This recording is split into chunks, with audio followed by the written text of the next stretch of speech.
Africa Today Télévision. Mesdames, Messieurs, bonsoir. Merci de nous regarder et bienvenue dans ce journal. La question d'un éventuel troisième mandat pour le chef de l'État, l'opposition républicaine dit désormais cerner les vraies intentions du professeur Alpha Condé. En plénière ce mardi, les opposants au pouvoir annoncent utiliser très prochainement tous les moyens à leur disposition pour lui barrer la route. Saloum Condé, de retour du QG de l'UFDG où s'est tenue cette réunion. Suivez. Après la sortie médiatique du président de la République au Maroc, la détermination de l'opposition républicaine pour empêcher un éventuel troisième mandat est en train de passer à une vitesse supérieure. Et les leaders disent désormais voir clair les intentions du chef de l'État. L'opposition républicaine réitère sa farouche volonté de s'opposer systématiquement à toute tentative de briguer un troisième mandat par le président de la République. Nous userons de tous les moyens pour que cette situation cauchemardesque n'arrive pas à la République de Guinée, à savoir que le président de la République ait un troisième mandat, alors que la Constitution, sur laquelle il a prêté serment, l'engage à se limiter à deux mandats. Cette position de l'opposition fait craindre encore la reprise des manifestations de rue, et c'est là quand on sait que les résultats des accords du 12 octobre 2016 tardent toujours à être promulgués par le président de la République. Nous avons été à ce dialogue, vous le savez tous, parce que le chef de l'État, cette fois-ci, s'est engagé personnellement à veiller à l'application des dispositions qui allaient être issues d'un accord éventuel.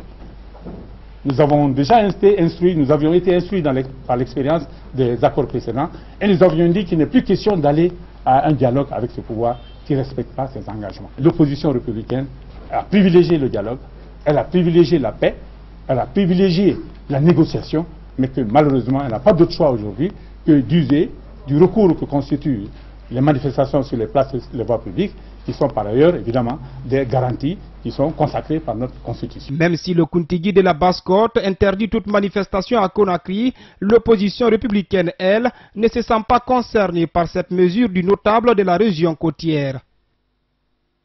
Ce débat, même s'il retient toutes les attentions au Conseil national des organisations de la société civile guinéenne, le sujet pour l'instant n'est pas à l'ordre du jour. C'est du moins ce que laisse entendre son président, Dr Dansa Kourouma, et c'était dans l'émission La Tribune de l'Actualité Plus ce mardi sur Chéri FM TATV.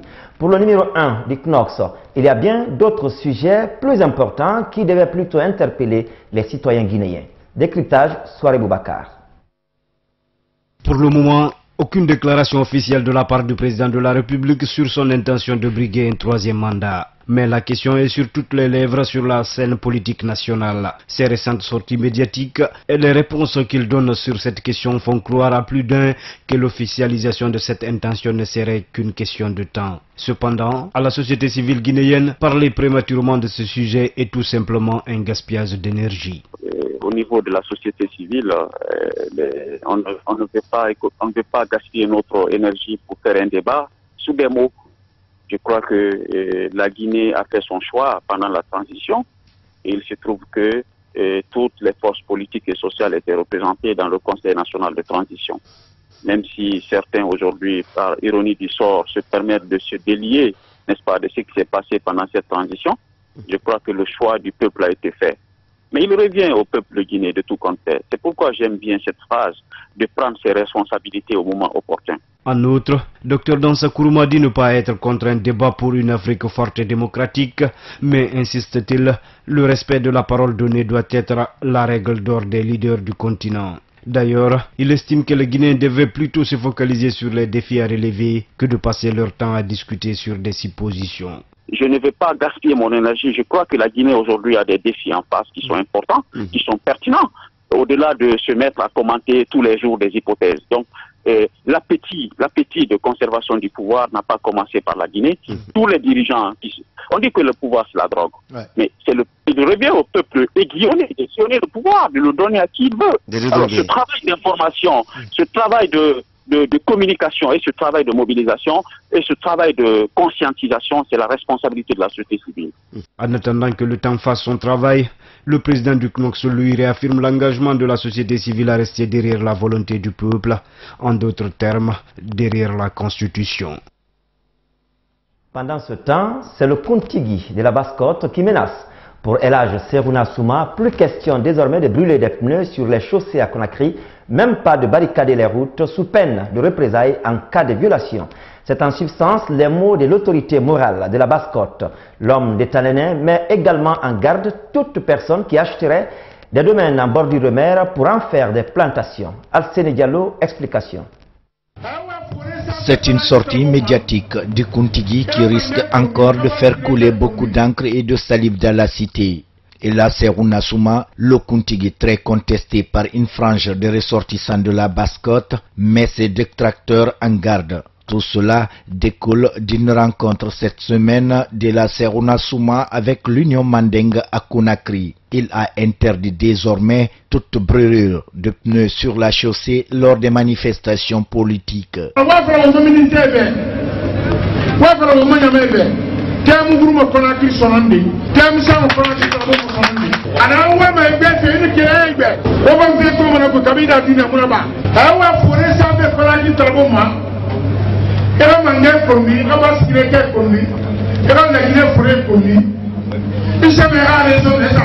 Par ailleurs, le Kuntigi interpelle les natifs de la Basse-Côte sur les méfaits, selon lui, de la vente des parcelles à ce qu'il utiliserait comme plantation en lieu place des habitations.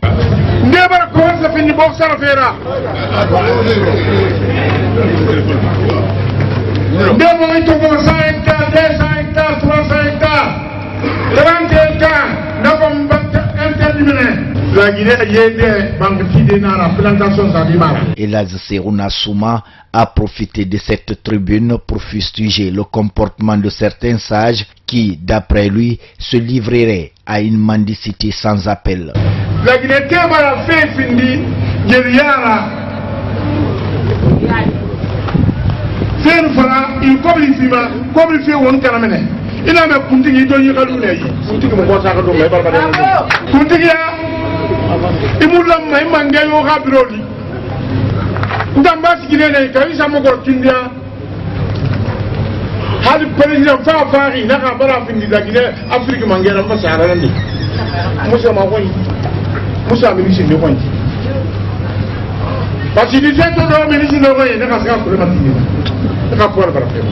Le Kuntigi et la Serouna Souma, dans les jours à venir, entend organiser un point de presse pour inviter les responsables des partis politiques à une éducation citoyenne de leurs militants.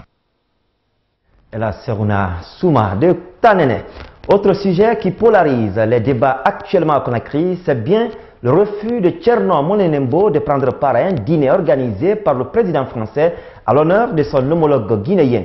En plus de le traiter d'ethnocentrisme et vu son rapprochement avec le leader de l'UFDG ces derniers temps, ce membre de la cellule de communication du RPG Arc-en-Ciel, Sékou Nanasila, estime que l'auteur du célèbre roman Crapaud Brousse fait preuve désormais de militantisme. Décryptage au Marceau. Depuis quelque temps, la sortie de l'écrivain guinéen Thierno Monenembo Diallo défraie la chronique, et cela suite aux propos tenus dans les colonnes de son courrier-réponse à l'invitation du président français à un dîner avec le chef de l'État guinéen. Je ne mange pas à la même table avec ceux qui mangent l'Afrique, pouvait-on lire dans cette lettre-réponse. Des mots qui sont d'ailleurs mal perçus par certains. Pour Sékou Nanasila, membre de la cellule de communication du RPG Arc-en-Ciel, l'auteur du roman Crapaud Brousse ne doit pas profiter de sa célébrité au niveau des lecteurs pour déterminer son appartenance politique. Ce qui est dérangeant un peu dans sa sortie par rapport à son refus en ce qui concerne l'invitation faite par le président Hollande, ce sont les termes très forts qu'il a utilisés. C'est un secret originaire aujourd'hui que M. Monenembo est un militant avéré de l'UFDG, donc il ne faudrait pas qu'il profite de la célébrité qu'il est en termes littéraires pour mener un combat pour l'UFDG. Les termes, si il dit je ne mange pas à la même table avec ceux qui mangent l'Afrique, nous nous demandons qu'est-ce qu'il fait sur les boulevards de la route de Prince avec M. Dalin et consorts. Sékou Nanasila félicite certes les mérites de l'homme en tant que romancier qui fait partie des valeurs sûres de la Guinée dans le domaine littéraire, mais s'insurge tout de même contre les éventuelles prises de position de l'écrivain Thierno Monene Mbo. M. Monene Mbo, il appartient à un groupe ethnique, c'est vrai, mais en tant qu'intellectuel, je pense que les bases qui doivent reposer ces prises de position, surtout son combat politique, doivent être des valeurs républicaines. C'est en cela qu'on peut juger l'apport historique d'un intellectuel dans le combat de son pays pour se développer. Pour Sekounana Silla, si le combat de tous les intellectuels doit reposer sur l'appartenance ethnique, l'unité nationale ou les valeurs républicaines ne sauraient être une réalité. Et d'ajouter que sans ces valeurs, aucun pays ne peut aspirer au développement. Autre facette de l'actualité, après l'atelier national pour la mise en place en Guinée d'une commission vérité, justice et réconciliation nationale et en attendant l'adoption de la loi par l'Assemblée nationale, des citoyens suivent de près cette actualité et donnent leur avis sur le comment arriver à la réconciliation nationale en Guinée. Mariama Bailoli et Mamadou Alphaba leur ont tendu le micro, leur position dans ce reportage. Après l'examen par le Premier ministre et l'Assemblée nationale de l'avant-projet de loi, une commission de 11 membres sera mise en place très prochainement en Guinée. La mise en place de cette commission est impatiemment attendue par bon nombre de Guinéens qui estiment qu'aucun développement d'une nation ne saurait être possible sans la cohésion sociale. Une commission vérité, justice et réconciliation certes, mais pour ça Pascal Milimono, il plaide pour le pardon en Guinée. Ce que j'ai à dire à l'État ou bien à la population, c'est d'accepter le pardon à tous les niveaux. S'il y a le pardon, je crois que ça peut y aller. Mais en faisant les choses par rapport à les lois guinéennes, je ne sais pas si tout le monde pourra accepter. L'essentiel chez moi, c'est de pardonner. Chacun de nous n'a qu'à pardonner pour lui que ça bouge. Tant qu'il faut réconcilier les gens, c'est une bonne chose. Contrairement à ça, Pascal Milimono, l'idée de la réconciliation nationale pour d'autres passe nécessairement par la justice qui doit être mise en avant pour enfin tourner cette page sombre de l'histoire sociopolitique du pays. Moi, je dirais que c'est une bonne chose. Ce qu'il faut faire, il faut rendre justice. Pour tous les cas qui se sont avérés, en tout cas avérés pas de supposition, il faut rendre la justice. À défaut de rendre la justice, il faut demander pardon. Cette éventuelle commission de vérité, justice et réconciliation sera-t-elle à la hauteur pour poncer des plaies enregistrées depuis l'indépendance de la Guinée jusqu'en 2015? Attendons de voir. Santé, on en parle dans cette édition avec l'hypertension artérielle qui constitue, selon les spécialistes, la première cause d'hospitalisation aujourd'hui en Guinée. La prévalence de la maladie serait estimée à 30%. Et une enquête de l'Organisation mondiale de la santé indique qu'en Afrique, près de 150 millions de personnes seraient touchées par l'hypertension artérielle. Quels facteurs prédisposent cette maladie? Élément de réponse dans ce reportage de Diao Bachir. Selon une enquête réalisée par l'Association guinéenne de cardiologie, 30% de la population est touchée par cette maladie. Ce boom de l'hypertension artérielle devrait amener la population à adopter un mode de vie plus sain, notamment dans l'alimentation. Dr Abdoulaye Kaba revient sur les facteurs qui peuvent augmenter le risque d'attraper cette maladie. La surconsommation du sel est un facteur qui prédispose à une élévation des chiffres tensionnels. Le tabac est un facteur qui peut prédisposer à l'élévation des chiffres tensionnels. Il y a aussi la consommation abusive du sucre. Pour ce cardiologue, la lutte contre les maladies cardiovasculaires devrait être une préoccupation de tout le monde.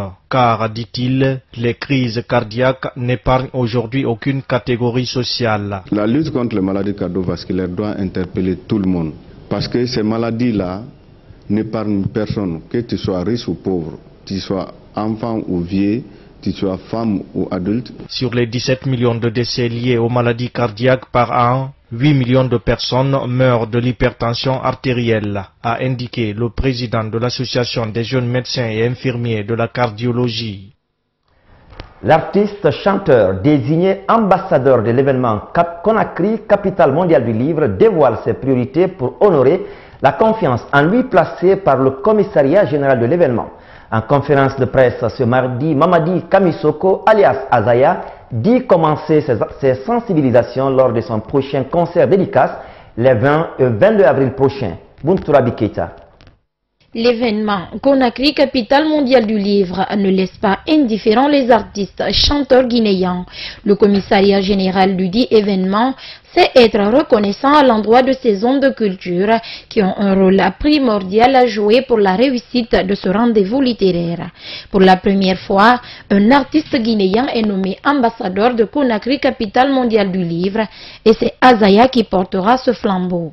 L'artiste est récompensé pour ses efforts dans le cadre musical. Lors de la conférence Yatsela Dezou, M. Sansi Kaba et le directeur, M. Leonardo, le directeur du secrétaire pan-camerounais, m'ont désigné comme l'ambassadeur de cet événement. Et voilà, c'est juste pour la raison, pour des raisons très claires. Et comme vous le savez bien, avec les artistes, le message passe beaucoup plus vite que les politiciens. Moi je le dis haut et fort. C'est plus facile de communiquer. Et pour un artiste, c'est plus facile pour un artiste de faire passer un message qu'un politicien. Pour ainsi mériter la confiance du commissariat général de Conakry, capitale mondiale du livre, l'artiste compte y apporter une touche particulière. Partout on aura des concerts, on va passer des messages et appeler les jeunes à la lecture, à s'intéresser à la lecture. Et parce que moi je pense que la lecture c'est la clé du monde. La lecture c'est un moyen de voyager sans même se déplacer. Tu vois. Et donc on va essayer de sensibiliser les jeunes et de les pousser à aller à la lecture. Et aussi organiser des petites cérémonies de soutien à l'événement au cours de l'année. Azaya entend commencer à passer le message à travers les concerts dédicaces de son double album Difanya, prévu les 20 et 22 avril à Conakry. Un album qui se veut multicolore et dans lequel il aborde plusieurs thématiques.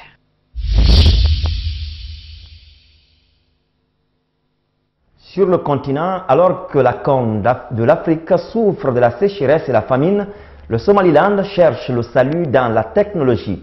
Dans cette petite république autoproclamée, une ONG utilise le système de paiement par téléphone portable pour fluidifier et faciliter l'approvisionnement des populations. Regardez. Depuis Hargeisa, la capitale du Somaliland, il faut compter 8 bonnes heures de piste pour atteindre le village de Ununle. 8 heures de voyage dans un décor ravagé par la sécheresse, leurs troupeaux décimés, les bergers nomades se retrouvent totalement démunis, sans aucun moyen pour acheter de la nourriture et assurer leur survie. C'est là que l'ONG Save the Children intervient, par le biais de nouvelles technologies. À Ununle, une cinquantaine de familles ont reçu un téléphone portable. Dans chaque village, nous ciblons les familles les plus vulnérables. Elles sont désignées par la communauté des villageois. Nous leur donnons les téléphones portables et leur versons de l'argent chaque mois. Gazira Abdi est mère de 4 enfants. Chaque mois, elle reçoit $68 crédités sur sa carte SIM. Cela lui permet d'acheter le nécessaire grâce à un simple code adressé au téléphone portable de la vendeuse. Le système fonctionne très bien. Nous achetons la nourriture dont nous avons besoin chaque jour ici dans ce magasin. Ça fonctionne avec le téléphone portable et c'est comme ça que nous achetons les produits. Safia Hassan, elle, reçoit un SMS de confirmation comme quoi la somme lui a été versée. Avec ce procédé, les affaires continuent de marcher. C'est vraiment très bien pour nous les vendeurs. Maintenant, quand ces gens reçoivent de l'argent, ils viennent nous acheter des produits. Nous vendons principalement aux nomades et eux ne possèdent plus rien. Ils n'achèteraient rien sinon. Grâce à ce système de paiement, l'équilibre économique local ne se retrouve pas chamboulé comme ce serait le cas avec l'arrivée massive de denrées gratuites. Et pour l'ONG, c'est un gain considérable de temps et d'argent. D'un point de vue logistique, c'est beaucoup plus simple. Nous n'avons pas à acheminer de la nourriture sur place. La technologie au service de l'humanitaire, un moyen pour que chaque don soit suivi d'un maximum d'effets dans les régions dévastées par la sécheresse. L'immigration, un drame, mais également un espoir. En Italie, l'afflux des migrants a redonné vie à un petit village de Calabre. Regardez ce reportage. Un terrain de foot et une salle de gym flambant neuf. Tout ceci n'aurait jamais été possible sans l'arrivée de dizaines de migrants à Sant'Alessio in Aspromonte. Car comme beaucoup de villages de Calabre, une des régions les plus pauvres d'Italie, ce petit bourg s'était vidé de ses habitants partis travailler au nord. En 2013, Sant'Alessio a décidé de faire partie d'un réseau d'accueil de migrants en mettant notamment à leur disposition des appartements. Depuis, des dizaines de personnes venues du Ghana, d'Irak ou encore du Nigeria ou du Mali sont passées par ce village. L'action que nous avons mise en œuvre est une action humaine et humanitaire. C'est la chose la plus importante. Ensuite, je ne cache pas que ce genre d'accueil des réfugiés et des demandeurs d'asile a des retombées importantes. Il y a plus de vie dans le centre de notre petit village. Des retombées économiques aussi. En tout, 16 personnes ont trouvé un emploi dans le village lié à l'accueil de ces réfugiés. Cours de langue ou de menuiserie, Sant'Alessio a également pu garder un médecin et une école indispensables à sa survie. Un village à taille humaine, une chance également pour tous ces migrants souvent passés par de gros centres d'accueil d'urgence avant d'atterrir ici. Avant, quand j'étais dans le camp de Mineo, j'étais tout le temps inquiet. Trouver à manger était un problème. Si vous aviez besoin de médicaments, c'était un problème aussi. Ici, vous appelez, il y a le médecin. Les habitants voient d'un bon œil l'installation de ces migrants et parce qu'ils l'ont eux-mêmes souvent vécu, ils comprennent les difficultés du déracinement. Antonio Sacca a passé 54 ans loin de chez lui, à Turin, où il travaillait. Ils se comportent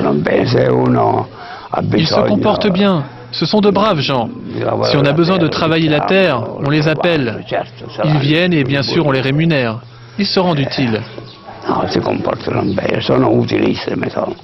L'État verse jusqu'à 45 € par jour et par personne. Sur ces 45 €, les migrants en touchent 4 par jour pour manger et un peu plus de 10 par semaine d'argent de poche. Le reste paie les loyers, les salaires et les services. Une bouffée d'oxygène pour le sud de l'Italie. 4 villages à proximité de Sant'Alessio ont d'ailleurs décidé de suivre son exemple. Toujours en intellectualité, à quelques jours seulement de la présidentielle en France, l'ambiance se mitige. Ce mardi, c'est un attentat imminent qui a été déjoué avec 2 suspects connus des services de sécurité français. Regardez. C'est à 5 jours du scrutin, ce matin à Marseille, que 2 hommes ont été arrêtés. Ils comptaient commettre un attentat lors de l'élection présidentielle. 2 délinquants français convertis à l'islam, âgés de 30 et 23 ans, ils étaient connus pour leur radicalisation. Ces 2 hommes radicalisés avaient l'intention de commettre à très court terme, c'est-à-dire dans les tout prochains jours, un attentat sur le sol français. Potentiellement armés, ils étaient activement recherchés depuis une semaine. Ils ont été interpellés dans un appartement loué dans le centre de Marseille. À l'intérieur, les policiers ont découvert de l'explosif et des armes à feu. Les investigations qui se poursuivent encore actuellement. Investigations qui déjà, grâce aux perquisitions toujours en cours à l'instant où je vous parle, ont apporté des éléments permettant de matérialiser ce projet d'attentat terroriste. Les lieux où se déroulent les perquisitions sont actuellement bouclés pour des raisons évidentes de sécurité. Des opérations de sécurisation et de déminage sont en cours et je veux remercier toutes les équipes qui sont mobilisées sur ce sujet. À quelques jours du premier tour, la sécurité a été renforcée dans tous les bureaux de vote.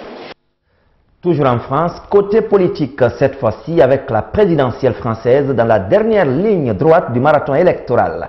Avant dimanche prochain pour le scrutin, dans les enquêtes d'opinion, l'écart se resserre entre les favoris. D'après les sondages, Emmanuel Macron et Marine Le Pen sont crédités de 22% des intentions de vote. François Fillon est lui, 3e avec 20 et 21%. Forcément, les positions des uns et des autres se durcissent. Regardez. Marine Le Pen, Emmanuel Macron, François Fillon, le peloton de tête de la course à la présidentielle française s'est lancé lundi dans un sprint final aux allures de démonstration de force. Les 2 favoris avaient choisi Paris. Les sympathisants de la candidate d'extrême droite se sont réunis au Zénith, protégés par un important déploiement policier auquel se sont confrontés des militants anti-Front National. Un meeting perturbé aussi à l'intérieur de la salle. L'intervention de Marine Le Pen est interrompue à 2 reprises par des militantes féministes. évacuer Manu Militari. En perte de vitesse dans les sondages, la présidente du Front National s'est voulue offensive, replaçant au cœur de son discours ses thèmes de prédilection, comme l'immigration. Pour l'immigration, nous passerons des accords avec les pays d'origine en échange d'une coopération économique restaurée. Pour la France, je déciderai d'un moratoire immédiat sur toute l'immigration légale pour arrêter ce délire, cette situation incontrôlée qui nous entraîne vers le fond. Pour son dernier grand rassemblement national, Emmanuel Macron lui avait donné rendez-vous dans une salle encore plus grande que celle de son adversaire. À Bercy, l'ancien ministre de l'économie de François Hollande a défendu une France conquérante. Sur 11 candidats, 10 veulent nous ramener vers un fantasme du passé. Ils veulent nous faire croire pour les uns que c'est la grande punition qui nous attend. Pour les autres, que l'État s'occupera de tout, que la France s'isolera. Pour certains, ce sera Cuba sans le soleil ou le Venezuela sans le pétrole. En troisième position dans les sondages, François Fillon était à Nice. Face à des militants encore traumatisés par l'attentat du 14 juillet dernier, le candidat des Républicains mis en examen s'est adressé à l'aile droite de son électorat en défendant, lui, l'identité française. On commence à se demander de quelle France nous parle M. Macron ou M. Mélenchon. On découvre subitement la France open space de M. Macron et la France bolivarienne jumelée avec Cuba de M. Mélenchon. Les 11 prétendants à l'Élysée ont jusqu'à vendredi minuit pour convaincre des électeurs encore très indécis. Un tiers d'entre eux ne saurait toujours pas pour qui voter. Un apartheid judiciaire. Les mots sont forts et lourds de symbolique. Ils sont de Marwan Barghouti, dirigeant emblématique du Fatah, condamné à la prison à vie et détenu en Israël comme 6500 autres Palestiniens. Il dénonce les abus des autorités pénitentiaires israéliennes et il a appelé à une grève de la faim depuis hier. Plus de 1500 co-détenus ont suivi son appel. Regardez. Marwan Barghouti, transféré dans une autre prison, est placé à l'isolement. Ce sont les premières mesures de rétorsion d'Israël. Aucune négociation, précisent ce mardi les autorités. L'appel à la grève de la faim lancé hier par le leader emblématique du Fatah et le plus célèbre détenu palestinien est contraire au règlement de la prison, justifie le gouvernement israélien. Un appel lancé lundi lors de la journée dédiée depuis 40 ans dans les territoires à la mémoire des prisonniers palestiniens.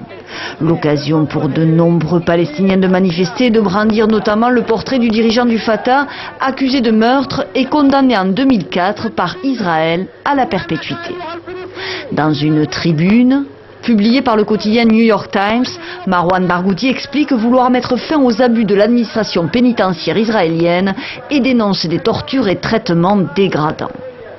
Son appel est aujourd'hui suivi par près de 1100 prisonniers palestiniens affiliés à son parti le Fatah mais aussi au rival le Hamas. Aujourd'hui, près de 6500 prisonniers palestiniens sont incarcérés dans les geôles israéliennes, un nombre en hausse depuis le déclenchement des attaques au couteau il y a plus d'un an, avec aussi une augmentation de plus de 50% des détenus placés sous régime extrajudiciaire, permettant une incarcération sans procès ni inculpation. La dernière grève remonte à février 2013, lorsque 3000 prisonniers palestiniens avaient refusé de se nourrir pendant une journée pour protester symboliquement contre la mort en détention d'un des leurs. Voilà, mesdames, messieurs, c'était tout au compte de cette édition d'information. C'est toujours un plaisir pour nous de vous servir et nous savons qu'il en est autant pour vous. Vous continuez donc à nous suivre sur la toile www.tamtamguinée.com. Au revoir.